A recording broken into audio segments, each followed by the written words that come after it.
बिस्मिल्लाहिर्रहमानिर्रहीम। अस्सलामु अलैकुम। निसारुल हसन यूट्यूब चैनल में खुश आमदीद।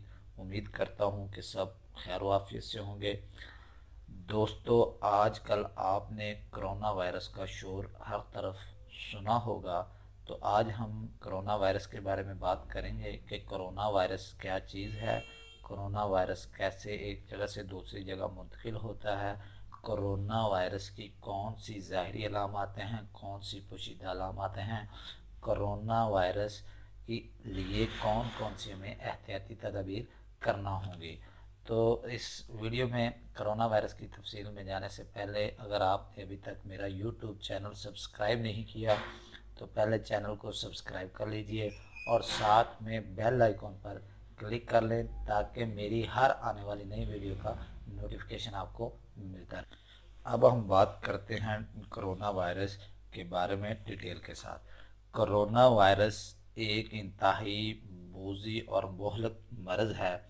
ये चीन के एक शहर वुहान से शुरू हुआ, जिसमें तकरीबन अभी तक आज की रिपोर्ट के मुताबिक इसमें 8,000 केसेस सामने आ चुके हैं, जिसमें से कम 170 से लेकर 200 के करीब लोग अपनी जान खो बैठे हैं और तकरीबन 1500 से 1700 तक के लोग जो है इंतहाई तशवीशनाक हालत में ज़िंदगी और मौत की जंग लड़ रहे हैं। तो दोस्तों, ये एक इंतहाई ख़तरनाक मर्ज़ है। इस मर्ज़ से काफ़ी लोगों की जानें जा चुकी हैं। अब चीन के साथ साथ इसने जापान और थाईलैंड की सरजमीन को भी अपनी लपेट में आहिस्ता आहिस्ता लेना शुरू कर लिया है और ये आहिस्ता आहिस्ता एक नेशनल सतह पर, एक आलमी सतह पर ये जो है मर्ज़ फैलता जा रहा है।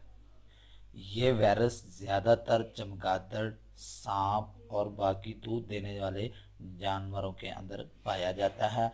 जब हम लोग जानवरों के साथ अटैच होते हैं तो जानवरों से ये इंसानों में मुंतकिल होता है। तो इस ज़रिए से इंसानों और एक इंसान से दूसरे इंसान तक भी ये मुंतकिल होना शुरू हो जाता है।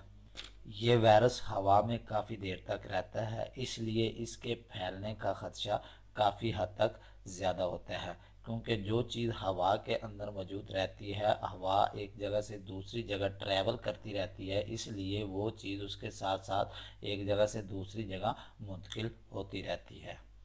अब हम बात करते हैं कि ये वायरस इंसानों से एक इंसान से दूसरे इंसान में कैसे मुंतकिल होता है। तो सबसे पहले जो है वो छींक के ज़रिए, जब इंसान छींकता है, जब हम अपने दोस्तों में बैठे होते हैं, अपनी फैमिली के अंदर बैठे होते हैं, तो हमें छींक आती है। छींक के दौरान वायरस एक जगह से दूसरी जगह हरकत करता है, जिससे ये इसके ज़र्रात हवा में, वायरस हवा में शामिल होता है और हम उसी जगह इकट्ठे बैठे सांस ले रहे होते हैं, तो सांस के ज़रिए एक से दूसरी जगह भी ये यानी कि मुंतकिल हो जाता है।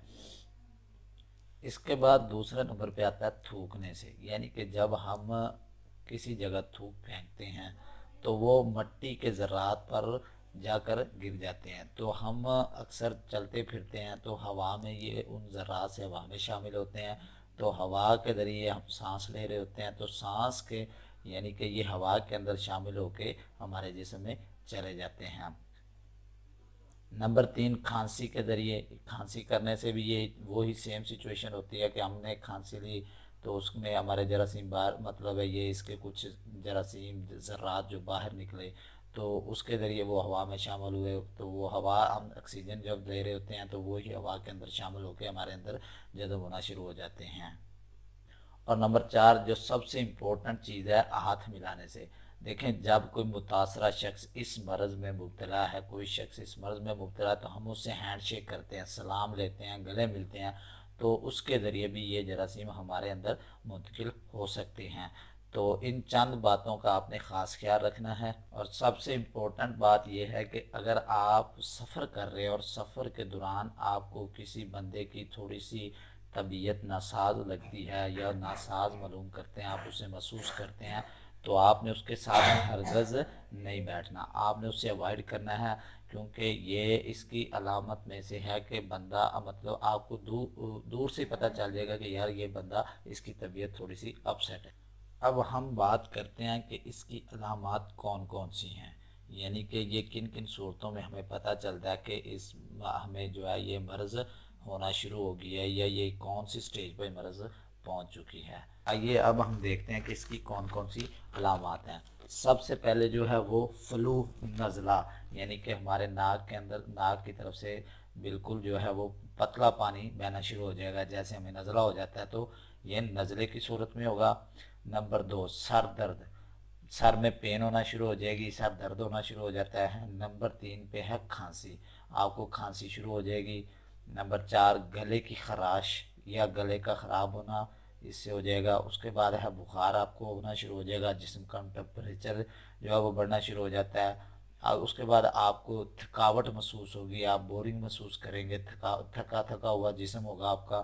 اس کے بعد سانس لینے میں کافی حد تک دشواری ہوگی، سانس لینے میں بھی کافی حد تک دشواری ہوگی۔ اس کے بعد یہ کڈنیز کو یہ کافی متاثر کرتا ہے، یہ بہت ہی خطرناک ہے کڈنی کے لیے، کڈنی کو کافی حد تک یہ متاثر کرے گا۔ یہ ابھی تک اس کا کوئی مکمل علاج تشخیص نہیں ہو سکا، یہ بالکل ابھی تک نئی مرض ہے۔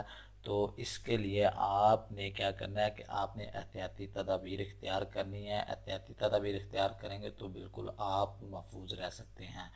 تو آپ نے اپنا بھی خیال رکھنا ہے، اپنے دوستوں کا، اپنے فیملی ممبران کا بھی، کہ ان کو بھی یہ تمام چیزیں آپ نے بتانی ہے۔ اس میں سب سے پہلے آپ نے کرنا کیا کہ آپ جب بھی کوئی کام کر کے فارغ ہوں تو آپ نے اپنے ہاتھ صابن کے ساتھ دھونے ہیں، اور ہاتھوں پر اس طرح پانی بہانا ہے کہ کم سے کم وہ 20 سیکنڈ آپ ہاتھوں پر پانی بہائیں گے۔ نمبر 2، ہاتھ دھونے سے پہلے آپ نے کیا کرنا ہے کہ آپ اپنے منہ کو ہاتھ نہیں لگائیں گے، کانوں کو ٹچ نہیں کریں گے، آنکھوں پہ ہاتھ نہیں لگائیں گے، اور نہ ہی آپ ناک پہ ہاتھ لگائیں گے۔ یہ لازمی آپ نے خیال رکھنا ہے کہ کام کر کے آپ فری ہوئے ہیں تو بالکل ویسے نہیں، آپ کو اگر ہلکا سا مطلب ہے نزلہ ہے تو آپ فوراً کا ناک صاف کرنے لگ جائیں یا کان میں انگلی مار دیں، یعنی بالکل ان چیزوں سے آپ نے گریز کرنا ہے۔ نمبر 3، اگر کوئی شخص اس بیماری میں مبتلا ہے، یعنی کہ کرونا وائرس سے افیکٹ، اس کو جو ہے وہ کرونا وائرس کی مرض لگ چکی ہے یا اس میں کوئی شکایت ہے، تو آپ نے بالکل کیا کرنا ہے، اس کے ساتھ نہیں بیٹھنا، اس سے اوائڈ کرنا ہے، اس سے دور رہنا ہے۔ اور آپ نے اپنے دوستوں میں بیٹھنا ہے تو یا آپ کہیں سفر کر رہے ہیں تو آپ نے منہ پر ماسک لازمی استعمال کرنا ہے۔ یہ تمام چیزوں کا آپ نے خاص طور پر خیال رکھنا ہے، یہ تمام چیزیں خیال رکھنے سے ہی ہوں گی۔ اگر آپ کو میری ویڈیو پسند آئی ہے تو اس کو لائک کیجئے، میرے چینل کو سبسکرائب کیجئے، اور اپنے تمام دوستوں میں ویڈیو کو شیئر کریں تاکہ وہ بھی ان چیزوں سے محفوظ رہ سکیں۔ تھینک یو سو مچ، دیکھنے کا بہت شکریہ۔ اللہ تعالی ہم سب کا حامی و ناصر ہو۔